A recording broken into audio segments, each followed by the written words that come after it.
Toronto Argonauts are the 111th Grey Cup champions, defeating five-time finalists, the Winnipeg Blue Bombers, in Vancouver. The big game just wrapping up moments ago. Fans, former players, and Hall of Famers caught all the excitement at a watch party in Toronto tonight. It wasn't an easy path for the team this year. They had to beat last year's champs, the Montreal Alouettes, just to get the chance, winning the Eastern Conference Final, but losing their star quarterback, Chad Kelly, to an injury in that match. Winnipeg took an early lead tonight, and then the Argos came roaring back. 2nd and 6. Arbuckle with time. Looks. End zone. Touchdown. Yeah, so that's backup quarterback Nick Arbuckle's second touchdown pass, starting the onslaught. 3 successive interceptions by the Argos defense led to another 17 points going up on the scoreboard. The final, Argos 41, Bombers 24.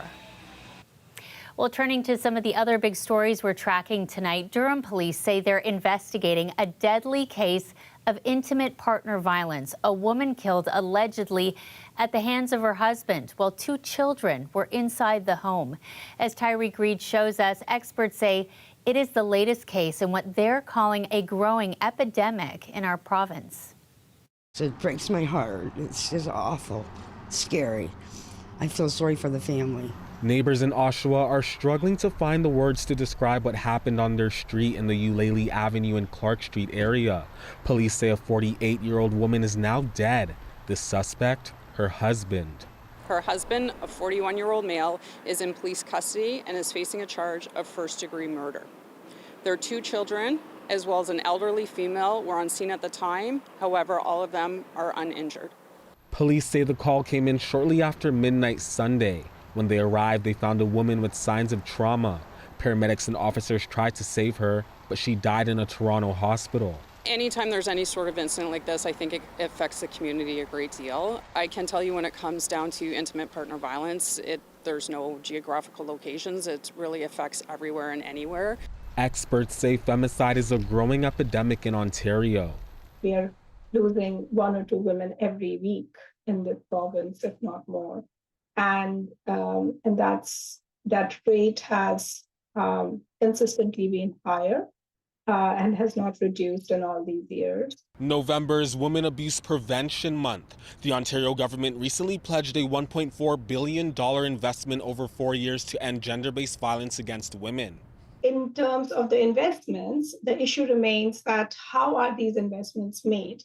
The investments need to be a little bit more consistent and need to be structured on a long-term basis. Neighbors say the woman's death adds to a list of other concerns they have in the city. This doesn't seem so strange to me. Not in Oshawa. There's so much violence, so much homelessness, drugs, everything going on in the city that I'm really not shocked, sadly to say. Police have not released the names of both the suspect and victim. Details surrounding how she died have also not been released. Officers say the investigation is ongoing. Tyreek Reed, CBC News, Oshawa. Peel police are searching for 1 suspect after 3 sexual assaults in Brampton over the last 9 days. Detectives believe the cases are connected. Every time, police say the suspect approached the victim at a bus stop at around 7 in the morning, offering to give them a lift, claiming to be a rideshare driver. After getting in the car, police say the suspect drove the victims to another location and attacked them. There's definitely some commonalities here, and we are very concerned for our victims because of the incident that's happened to them. This is going to be life-altering and life-changing. But we also want to message out to the potential other victims, because there could very well be. We have 3 individuals waiting at bus stops that have taken rides by an unknown individual. And these are unsolicited, by the way.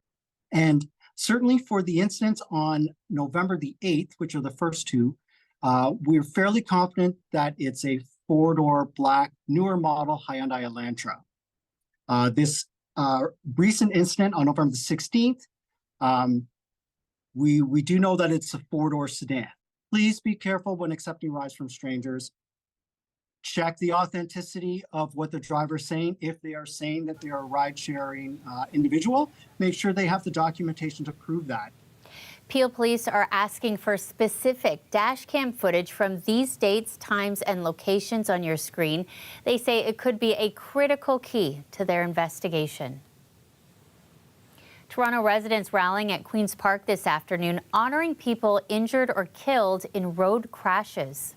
As a survivor of road violence myself, and for all of my friends in this group whose loved ones have been killed and who they're grieving for so intensely for the rest of their lives, it means so much to see that so many people care and that so many people are on the side of justice and on doing the right thing. Today marks the UN World Day of Remembrance for Road Traffic Victims. The rally also following a deadly collision in Scarborough just Saturday evening that took the life of a 64-year-old man who was crossing the street. Speakers at the event today shared their experiences with road violence before reading the names of those killed in crashes. Turning to the latest in Russia's invasion of Ukraine, reports in the U.S. say Joe Biden has authorized Ukraine to use U.S. long-range weapons for strikes deep inside Russia. It's a move Ukraine has long requested and Washington resisted. The news comes right after Russia's largest aerial assault in Ukraine in months. An estimated 120 missiles were launched, 7 people killed. It all comes amid the uncertainty surrounding Donald Trump's Ukraine policy. Here at home, members of the Ukrainian community reacting to the news as they gather to hold a vigil marking 1,000 days of war. This underscores the urgency of the need to double support to Ukraine. It continues, the attacks continue, but we're here standing together as a community to show that we still stand with Ukraine and we'll do whatever we can to support them. Community members holding 1,000 candles in front of the Consulate General of Ukraine to honor those who've been fighting on the ground for their country. Free trade between Canada, the U.S. and Mexico has been mostly business as usual for decades. But as JP Tasker shows us, the three-way trade pact is soon coming up for review, and some powerful voices in this country want to kick out one of the parties.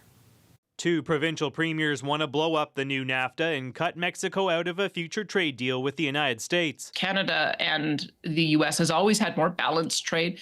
I think we've got to deal with this situation as we find it with our most important trading partner. We do a bilateral trade deal with the U.S., and if Mexico wants a bilateral trade deal with Canada, God bless them.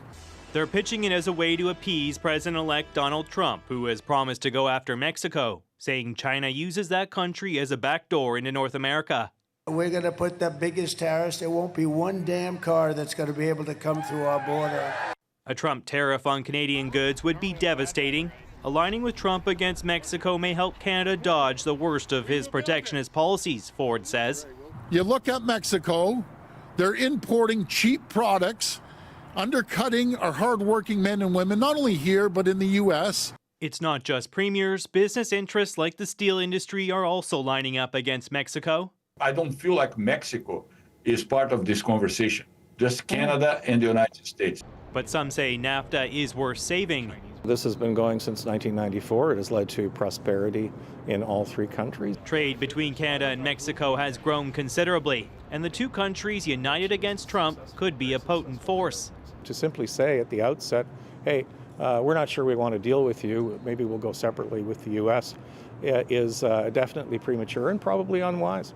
NAFTA is up for review in 2026. The Prime Minister is also leery of going it alone with the U.S., at least for now. I am hopeful that we're going to be able to do it within the context of trilateral negotiations and renew and strengthen NAFTA in ways that works for all 3 of our countries. Canada and Mexico do about $55 billion in two-way trade every year. Doing away with NAFTA could put a big dent in that figure, but the Canada-U.S. trading relationship is worth many times that amount. It's about $3 billion a day. That's why these premiers are saying Justin Trudeau has to do everything he can to stay in Trump's good graces. If Trump agrees, Mexico could be collateral damage.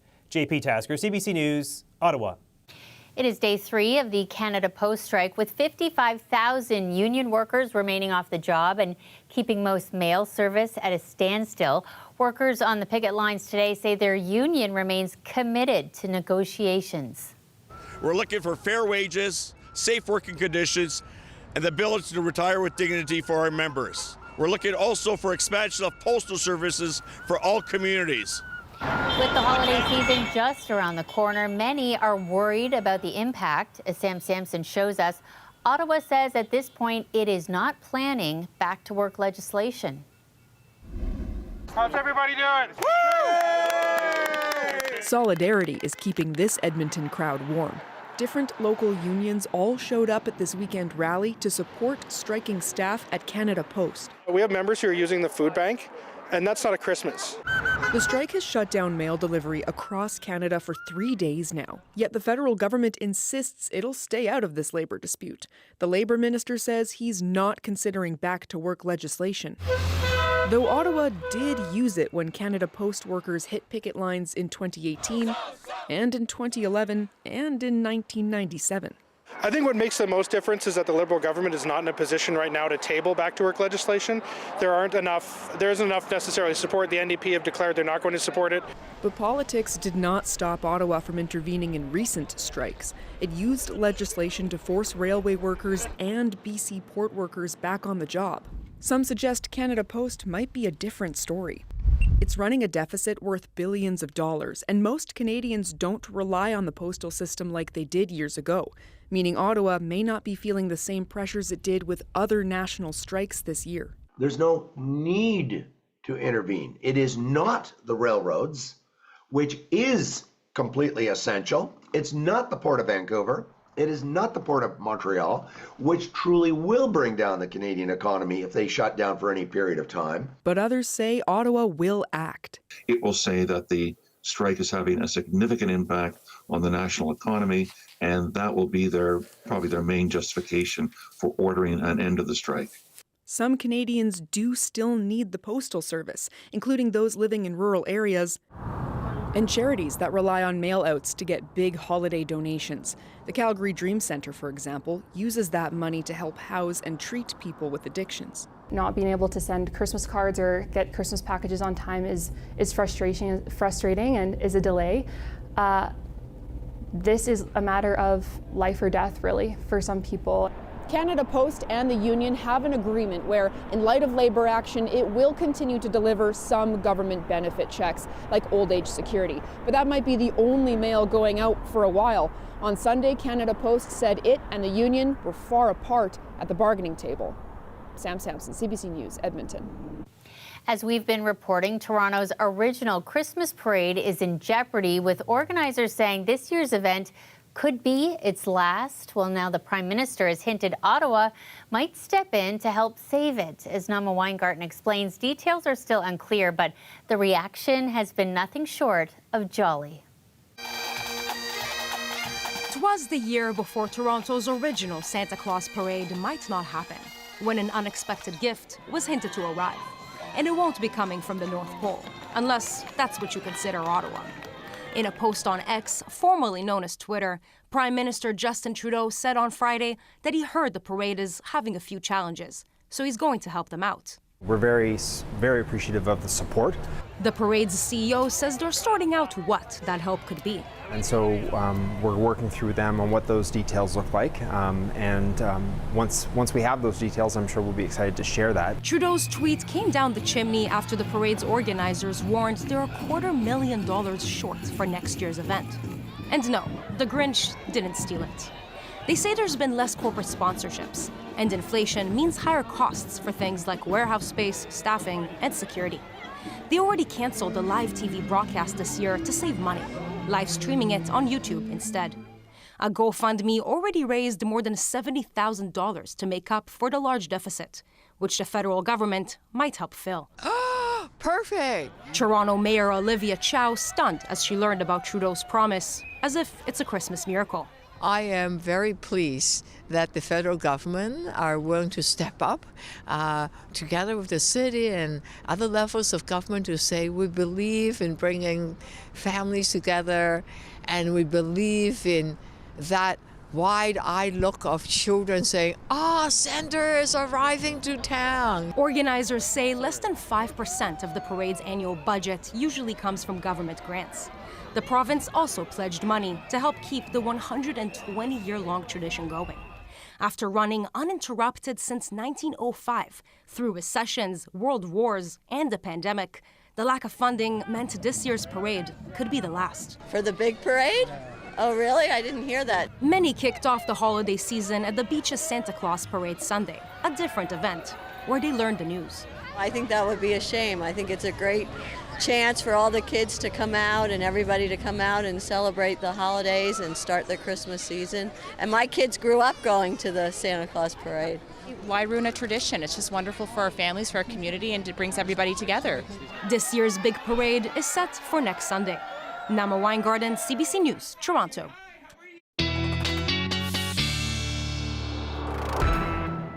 Sophia joining us now for our first look at the forecast. So many festive activities kicking off this weekend. 'Tis the season for parades, hot chocolate, and the big jolly guy. Hey, Sophia. Oh yeah, it was a great day for all of Santa's visits around the region. Great weekend as well. We had a few little breaks of sunshine here and there between the clouds. Great time as well if maybe you went out to some of the Christmas tree farms and cut down your tree or enjoyed some of the festivities. 38 days, folks, until Christmas. But who's counting? I'm also counting the number of warm and above seasonal days we've had so far in November. We've been running a bit of a fever this month, and we could have a couple more above seasonal days in this upcoming work week ahead, thanks in part, in the first part of this work week anyways, to this southerly flow that we will have Monday into Tuesday. Enjoy Monday, please, folks, while you still have some sunshine, while you can. We are about the seasonal average for Monday morning, and for Monday afternoon, we're about 5 to 6 degrees above the normal daytime high, and it's also going to be the only real day this work week that we're going to have any notable sunshine. Pretty gloomy rest of the work week. Enjoy Monday while you can. There's a parade of systems to talk about more in the long range. Tuesday into Wednesday, it's a Texas low, not a heavy hitting one, but it will bring some showers Tuesday into Wednesday. And then Wednesday into Thursday, we have some wraparound cooler air, the chance for a few flakes of snow in the first official fall storm of the season. I'll tell you more about that in the long range. Shannon. Okay, see you shortly. The battle over bike lanes in this province continues. The Ontario government says on major streets, bike lanes make congestion worse, but the City of Toronto is fighting back. Talia Ricci introduces us to a man who uses a wheelchair. He shares how the removal of bike lanes would impact him. And this one's really easy to take on and off. This is like my everyday wheelchair. This here is the year that I got this attachment, and I've been using it almost exclusively as my way of commuting. I can go over 70 kilometers in distance, and the speed is, it can reach up to 35 kilometers an hour. So it really becomes like a vehicle. It completely transforms my wheelchair. And you recently attended the protest in support of the bike lanes. What was that experience like, and what do you hope comes from it? So the lanes that I've been using the most to get around the city for fun and work and whatever are the University, Yonge, and the Bloor Street West. And these are the lanes that Doug Ford's proposing to remove. So I was shocked because these lanes have given me a lot of freedom. Using these bike lanes has opened up the city to me completely. And a lot of these bike lanes that are protected, they provide me safety. So having Bloor Street West ripped up and for me to use alternate routes that aren't necessarily protected, I feel like my safety is not being taken into consideration. As a citizen, as a person with a disability, it's just, I feel like I'm almost dispensable, like they don't care. Not everybody can take the TTC for many reasons, like I said. So having this alternative is extremely important, and I feel like it's being taken away from me and many other people, and like we have no say in it. So that's why the protest meant a lot, because I saw that other people were as passionate as I was about it, and it felt like a community thing, and I feel like we're going to make a difference because everybody really, really cares, and this is a hugely important issue.